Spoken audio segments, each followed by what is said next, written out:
A good old-fashioned melt up is what we had in here in the overall markets today. You had a pop in your VIX just because, I mean, it can't go any lower, can it really? And then you had the overall markets going up as well. I think key figures in here today were obviously SanDisk, Moo, etc. You also had Tesla, Nvidia with a little pop, and then a pullback, and then a pop again. Apple wasn't really doing anything for us in here. Basically, everything overall was up and green on the day. Just a good old-fashioned melt up in here.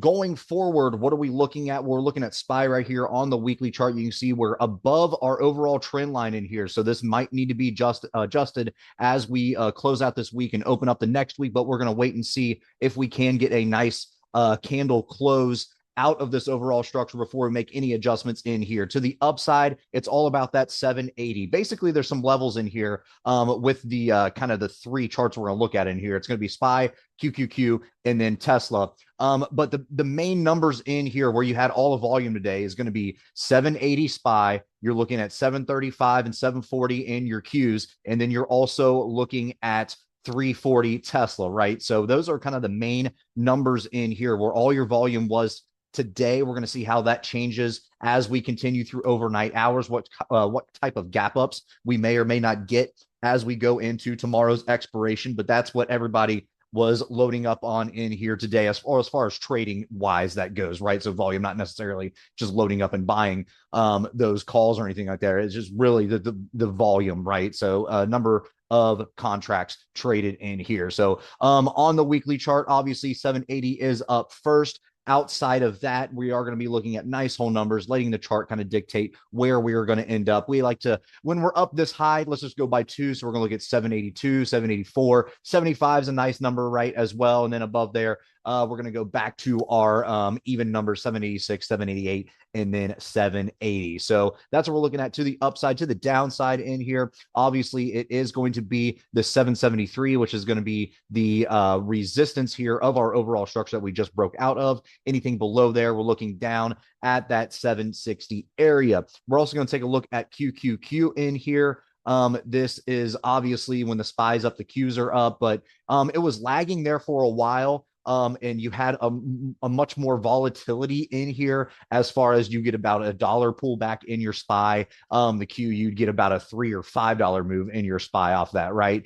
Now it's starting to even out just a little bit, but all in all, still nice move in here on the day in here. To the upside, we are still fishing for those all-time highs, even though the SPY is there. But we're going to be looking in here to the upside to 738, 740, and then 748. That is what we're looking at. To the downside in here, we're going to be watching the 722s, and then we're looking at 711, and then obviously that 700 psych level in here.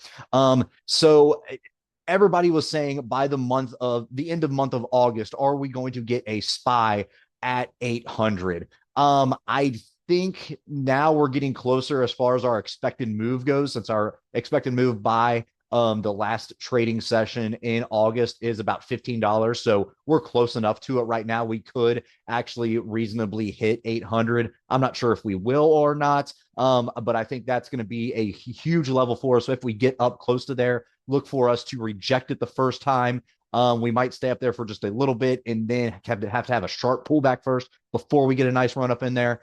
Just like we did with 750 and 700, etc. And then we're probably going to see the same thing with the Qs in here. Are we going to get a 750 Q in here as well as a 760? So that's going to be the overarching question in here as well. And you can see 760 is basically going to be the top of this overall structure. If we get an 800 SPY, we should easily get up here in our Qs with 760 or 770, but obviously we'll have to see what happens. So with your spiders, we just said that there's about a $15 expected move by the end of the month. If you look at QQQ into the month, you got about a $22 expected move. So 750 is definitely on the table in here. Outside of that, obviously, we're going to be looking at 760. But we're also going to take a look.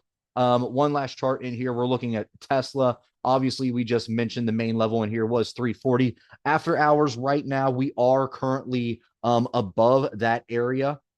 Here we are trading right around 340 currently as we are doing this. We had a little pop in after hours, but we're going to see what type of pullbacks we get as we continue throughout the day or gap ups, right? So you got to remember, we are basically in the red in here for Tesla as far as yesterday's close, right up until 9:30. Then once 9:30 happened, we had that sharp run up in here to about 3:32. And then obviously it was just a slow grind heading all the way up to about 340 or so, 341, and then a pullback there right towards close. So you can see we ended the day right below 340. You're basically trading there right now. We're going to see what action we get, but to the upside in here, we're going to be watching that 351 area. Outside of there, you got that 9-day EMA sitting at 340. Outside of that, 365. To the downside, 330. That was a place where we kind of set up shop there for a little bit, a couple weeks ago. So that is going to be a place to see if we can repeat that. If not, then we're going to shoot right through that and head all the way back down to 314 and then those low